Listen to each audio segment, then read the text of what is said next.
Ikusi, kanbio fisiko batekin balin bazare jasea, perdia, grasa edo muskulo irabazi, eta ez balin bazea resultado lortzen, eta ez balin badagizu oso ondo ze pasatzen dan, bideo honetan nahi izu azaldu zeba aidan faiatzen zure kanbio fisikoa. Ze ikusten dut jende asko fijatzen dala gehien bat gauz superficialetan, aurretik oinarrizko lan bat egin gabe, hau da aurretik base mental bat sortu gabe, kanbio fisiko hori aurrea emateko. Orduan, introduzikin gehiago gabe, bideokin hasiko gea. Lehenik eta behin, kostiente izan bargea, guk kanbio fisiko bat egin nahi balin badeu, hau da, fisiko kompletamente ezberdin bat lortu nahi balin badeu, guaingo egoerakin konparauta, akzio batzuk, habito batzuk aldo beharko ditugula. Zeguk ezin du pretenditu, guain egiten ditugun akzio horiekin fisiko kompletamente ezberdin bat lortzea. Ze, azken finen, gure fisikoa en gran medida da guk egunen zehar egiten ditugun akzion konsekuentzio bat. Guk habito txarra balin badauzkeu, ez badegu entrenatzen, ez badegu gure alimentazioa zaintzen, ez baditugu bizio batzu guzten, gure fisikoa seguramente ez da gu nahi deuna izango. En cambio, akzio horiek aldatzen baditugu, hasten balin badea entrenatzen, hasten balin badea gure alimentazioa zaintzen, ondo deskansatzen, larun batero juerga ez egiten, gure fisikok erantzun ingo. Vale, gure fisikoa seguramente gauzak ondo egiten baditugu aldatzen jungo da, zazkin finen lan bat aizea jartzen, fisiko hori lortzeko. Orduan, lehenik eta behin, klabea hori da. Osa, gu kostiente izatea zehoze gure bizin aldau beharra daukeula. Horrez gain, kanbio fisiko bat aurrea eamateko garaien oso garrantzitsua da guk nahi izatea kanbio hori egin. Obio ematen du, baino nik uste parte oso importante badala gu dispuesto egotea azkenen lan hori jartzea. Gure barnetio ateatzea lan hori egiteko gogo hori. Vale, azken finen, kanbio fisiko hori egiteko nahi hori, deseo hori ezin du etorri kanpotik. Ezin dizu inorreko obligau kanbiozazu fisikoa, flakau, adelgazau 5 kilo, ez da dezizio bat zuk hartzen dezuna eta zuk nahi izan behar dezuna lan hori jarri eta zuk nahi izan behar dezuna kanbio fisiko hori burutu.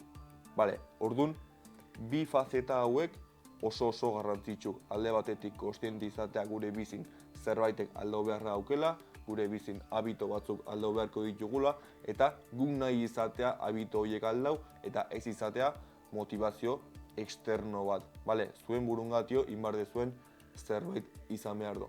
Ondoren, behin kostiente gehala, vale, zoze kanbiau nahi deula, gure fisikokin ez garela gustoa eta zerbait lortu nahi deula, zerbait ezberdinen lortu nahi deula, objektibo jartzen hasiko gea.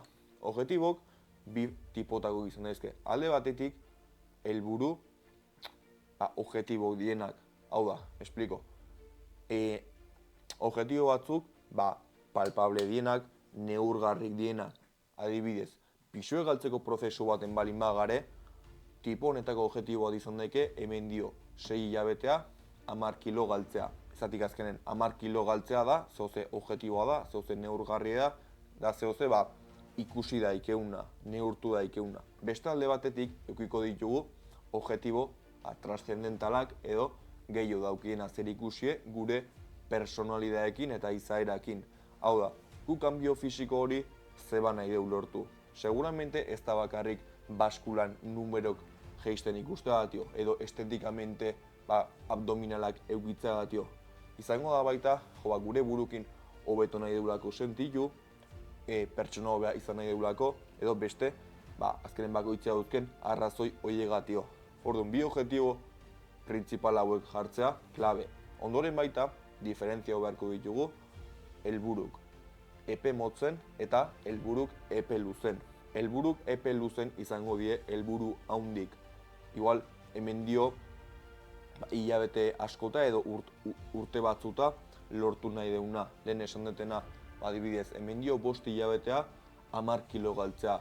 Azken hauek, helburu bastante haundik die, eta igual, guantxe bertan ez dezuna oso biablea ikusten, o pixkat urruti ikusten dezuna. Eta gero, helburu handi hori lortzeko jarri beharko ditugu epe motzeko helburuk. Epe motzeko helburu hauek izango die gu gure egunerokotasunen lortzea zentrauko gean helburu horiek.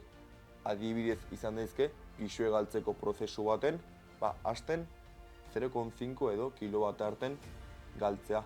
Hoi azkenen da helburu bat, aste baten lortu daikena, aste bateko lan batekin lortu daikena, azken finen epe motzeko helburu hauek oso garrantzitsuk die, ze azkenen helburu txiki hauek lortzen baditugu, motivazioa emango digute helburu handi hori lortzeko. Guk azken finen ez baditugu victoria txiki horiek eukitzen, ez badugu rekopensa hori eukitzen prozesu luze horretan, oso zaila izango da bide horretan motibauta jarraitzea eta motibo geukitza jarraitzeko. Zeu gure gorputzen ez badugu ikusten, pixkat pixue gala galtzen poliki-poliki, gimnasion progresatzen egala, eta holako gauzak, seguramente utzi ingo dugu. Orduan oso importantea bi helburu hauek diferentziatzea eta gure prozesu horretan epe motzeko helburu horietan zentratzea gehien bat. Perfecto, helburu jarrita dauzkegu. Lehen esan dugun bezala, pisue galtzeko prozesu baten adibidez, hemen dio 5 hilabetea 10 kilo galtzea. Baino, helburu hori lortzeko plan bat beharko dugu. Beharko dugu hoja de ruta bat, mapa bat, helburu hori lortzeko. Azken finean, oso ondo dau helburu eukitzea, objektibo jartzea, baino guk ez bali maukeu egunero, klaro, zer egin behar deun, ez deukiko, ezingo dugu lortu helburu hori, ze ez dakigu zerrin. Orduan, oso importantea plan bat eukitzea. Kanbio fisiko baten, azken finean, plana izango da, entrenamentue eta plan nutrizional bat. Entrenamentue alde batetio, jungo da asko determinauta, azken finean gure objektiboa zein dan. Gu balin badaukeu pisue galtzeko objektibo bat, obviamente gimnasioko lan bat sartu beharko dugu, askotan esaten den bezala muskulu hori mantentzeko, baina gero baita seguramente kardioko entrenamentu bat jarri beharko dugu, edo behintzat aktibidade fisiko hori bastante igo beharko dugu, pérdida de grasa hori hobeto eamateko. Horrez gain, plan nutrizional bat baita beharko dugu. Azken finean guk pisue galtzeko prozesu baten nahi deun kirol guzti egingo dugu, gimnasioa jungo gea, korrika egingo dugu, paseatza jungo gea, edo lokesea, baina ez balin badeu plan alimentario batekin laguntzen, oso zaila izango da pisue galtzea. Baina plan hauek, bai entrenamentua eta baita nutrizionala, jun behar due, helburu horreta begira. Ez dut zertako balio, nik plan bat eukitzea, ez dijona alineauta helburu horrekin.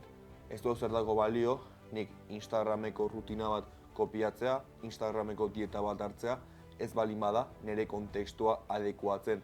Ze hau baita da askotan pasatzen den fallo bat, da jende asko egiten akatsa, adibidez, Instagramen ikusten due rutina bat, edo Instagramen ikusten due behaien influencer batek zer jaten don, eta hori kopiatzen due. Baina, klaro, igual influencer hori, seguramente influencer hori ez dau zure situazioan, ez dauke zure kontekstue, igual ez dauke zure objektibo iguala. Orduan, behai kopiatzea exactamente, gutxiako balioko do, ze zuk beste objektiboa daukezu. Orduan, beharko dezu plan bat, zure kontekstua adekuatzen dana, eta izan beharra daukena, justo behar dezuna, justo behar dituzun erramienta horiek, helburu hori lortzeko. Ondoren, behin entrenamentue eta plan nutrizional hori jarri deunen, hau da, plan hori egin deunen, jakin beharko dugu, ea plan horrek funtzionatzen don.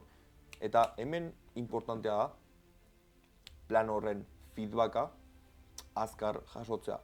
Hemen baita pasatzen dena da, jende asko hasten da bere burua zaintzen, igual dietan bat egiten, korrika ateatzen, olokesea, baina denbora asko uzten do, resultadok ikusi arte.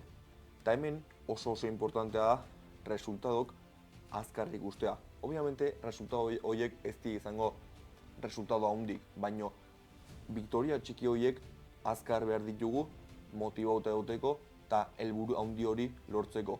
Lehen esan duten bezala, helburu txiki horiek izango die, a korto plazo jarri ditugun helburu horiek. Adibidez, guk jarri balin badegu entrenamentu bat eta plan alimentario bat, eta a korto plazo balin badaukeu, aste baten imaginau, kilo bat edo kilo erdie jeistea, guk aste baten ez balin badeu gramoi jetxi, esan nahi do zeuze gaizki daula.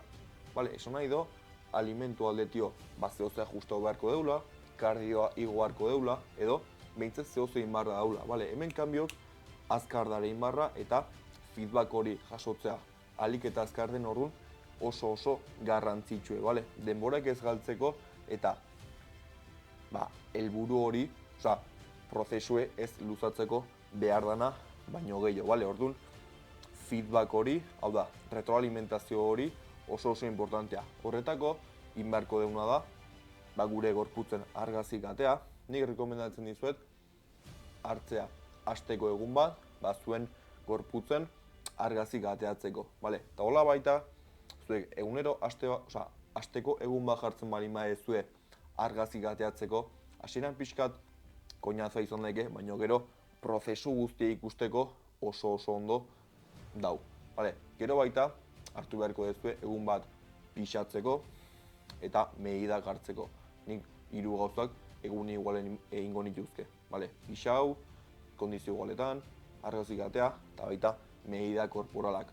Azken finean, geroz eta informazio gehiaguki, geroz eta hobeto halko deu ajustau. Horrez gain baita, esan deu gimnasioko lana oso importantea dela, edo zein kanbio fisiko lortzeko garaien. Orduan, gimnasioan egiten deun lan hori, lan horren informazioa eskura egitzea oso garrantzitsue, ikusteko, ea ariketatan progresatzen egean, ea ariketatan geroz eta karga gehiago altxatzen duen, geroz eta repetizio gehiago, eta azken finean ikustea, ea progresatzen ari gehan. Zebaita gimnasion ez balin bagea progresatzen, kanbio fisiko on bat egitea oso zaila izango da. Orduan, gimnasioko lan horren feedbacka jasotzea baita oso garrantzitsue. Orduan, pixkat dena resumitzearen esan deu. Kanbio fisiko bat hasteko garaien, kontziente izan behar gehala, habito batzuk aldatu beharra garela, eta kanbio hori egitea guk nahi izan behar deula. Hau da, izan behar dola, gauz bat gure barnetio ateratzen dana eta gure gatio egin behar deuna. Ondoren, objektibo batzuk jarri beharra garela, noski? Objektibok a corto plazo, a largo plazo, azken finean guk nahi deun horreta biderauta. Objektibo horiek lortzeko, baita ere, plan bat beharko deu, akzionatzeko zerbait. Hau da, gu egunero jeiki eta klaro eukitzea, gaur entrenamentu hau dauket, gaur hau jaun behar dut, zenik 5 kilo nahi ditu galdu eta 5 kilo galtzeko plana, el plan de acción hau da. Baina hoi, klaro eukitzea oso klabea. Eta gero, obviamente, plan hori eta herramienta horiek funtzionatzen nahi den jakiteko, beharko deu feedback bat, beharko deu retroalimentazio bat. Orduan, esan dugu bezala, medidak hartzea, argazik ateatzea, gure entrenamentuko karga manejaen apuntatzea eta hori dena oso importantea izango da, ikusteko ea bide honetik goatzen edo zehose ajustau beharra daun, jarri deun objektibo hori lortzeko. Bideokin pixka bukatzeko, esan nahi dizuet, azken finean ikusten duzuen bezala, kanbio fisiko bat ez dela gauz superficiala da bakarrik, kanbio fisiko bat egiteko garaien azkeneko gauza dela ea zer rutina hartzen deun edo ze ariketa egiten ditugun, ze aurretio gauz batzuk egin beharra gore, aurretio lan mental bat egin beharra dau, aurretio objektibo batzuk jarri bagare, klaro eduki behar deu zer egin behar deun, eta gero ja, para hilar más fino, hasiko gaukeratzen, hasta igual, suplementazion bat, edo proteinen polbo bat edo bestea hartu, talako gauzak. Ze ikusten dut, hori, hasieran esaten bezala, jendea gehiegi fijatzen dela olako gauzatan. Baina, klaro, guk base hau ez balin badaukeu, guk azkenen ez baditugu objektibo konkretu batzu jarri, guk ez balin badaukeu, klaro, zer egin behar den egunero, imposiblea da kanbio hori ondo ateatzea.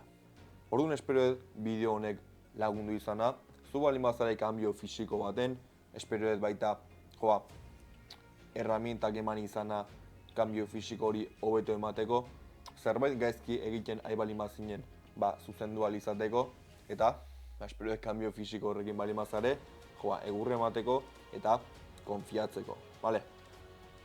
Hemen uste dut bideoa, espero dut gustatu izana, beti bezala, horako bideo gehiago igotzen nahi baldin baduzue, like bat eman, baita komentario bat egin daikezue, eta jarraien igoko juten bideok ez galtzeko, suscribitu kanalea, eta hori dena, bale? Eskerrik asko eta hurrengo arte.